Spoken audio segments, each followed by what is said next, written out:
Welcome back, brothers and sisters. I'm Braden. This is Langley Outdoors Academy, and thank you for stopping by. All right, guys, we have got some breaking news, and to be honest, the news in the gun world is popping off the charts right now. But this video, we're going to talk about the fact that the Supreme Court Justice on the left is going to be retiring and vacating his seat, giving Biden his first nomination. Now, this is really important. It does have a direct tie into our gun rights, and that's what we're going to talk about in tonight's video. This is a really good one for you guys to send out if anyone's got any questions, just for anyone you know, because I'm going to hit the high points. I'm going to give you the scoreboard, essentially, and everything's going to be linked in the description box below. I'd love to hear what you guys think in the comments field. Let's get into this, and don't forget, if you're new or you're a returning viewer, make sure you subscribe because the news is coming fast and furious, and hit that notification bell to stay up on the news because we are hitting it, and we're hitting it hard. Let's dive in. All right, so I'm sure you guys know, and if you haven't known, you're going to hear a lot about this in the next probably month. Supreme Court Justice Stephen Breyer plans to retire. Now, here's the part that I'm going to kind of break down the scoreboard for you like I mentioned. Stephen Breyer is a left judge. He's a liberal appointed judge. He tends to go on the liberal side of causes. Now, what we've got to deal with is he is retiring, so you've got a -1 on the liberal side of the judges. Biden's going to put someone on the left up to replace him. So you've essentially got a net zero gain.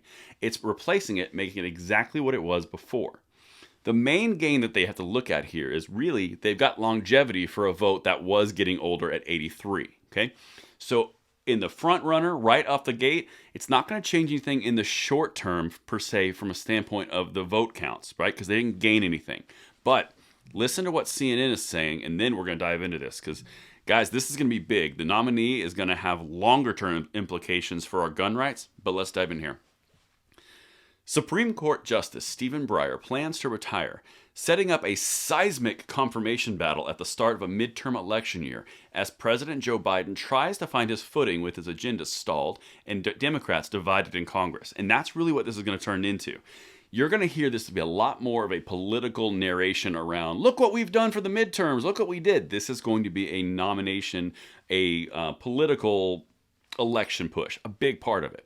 But let's keep going because there's some things in here that are really important.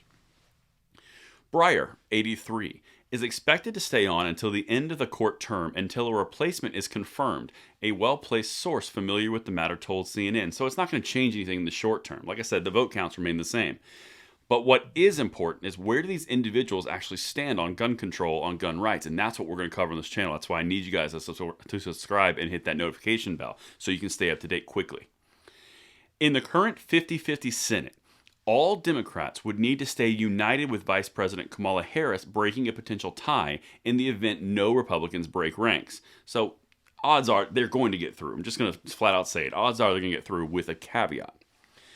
But Senate Democrats are confident that Biden's nominee, whomever he selects to replace Breyer, will receive enough votes for confirmation according to senior Democratic sources. And here's where the strategy really comes into play for the Biden administration, and it has a direct tie-in for you in gun rights. This is where the really important piece is. If they go too far left with a nominee, they can start to lose Democratic support. You saw this with the filibuster. You saw this with Build Back Better. You saw this across the board. If they go too far to the center, which Breyer was kind of in the center left, they go too far to the center, they lose support in the election in 2022 because the left will be upset. So they've got to balance that thread. That's where they have to walk, in between there. Now, that's going to be a really important piece because gun rights sits right in the middle of that area. If you go too far left, you get ultimate gun control support. If you go too far in the middle, you have a respecting of the Second Amendment somewhat. And that's where it ties into you. That's what we're going to be covering really in depth. Now, we're going to be watching for who they nominate. I'm going to give you some exposés on what they do. Like, this is going to be big, guys. This is big news. But what I've got for you on the screen right now, this is the actual court makeup, just to kind of visualize this for you. Breyer is on the right side, on the blue side. You're basically taking his face out and putting someone else's in. It still remains a 6-3 conservative majority. So that's where we're sitting right now. That's the high level stuff. Let me know what you guys think in the comments field below. And we are going to talk about this a lot. So like I said, make sure you're here, you're getting the notifications, and we are on this because this fight towards 2022, this absolutely factors in. Thank you so much for watching, and I'll see you tomorrow morning on the Bullet Points. I'm Braden. See you later.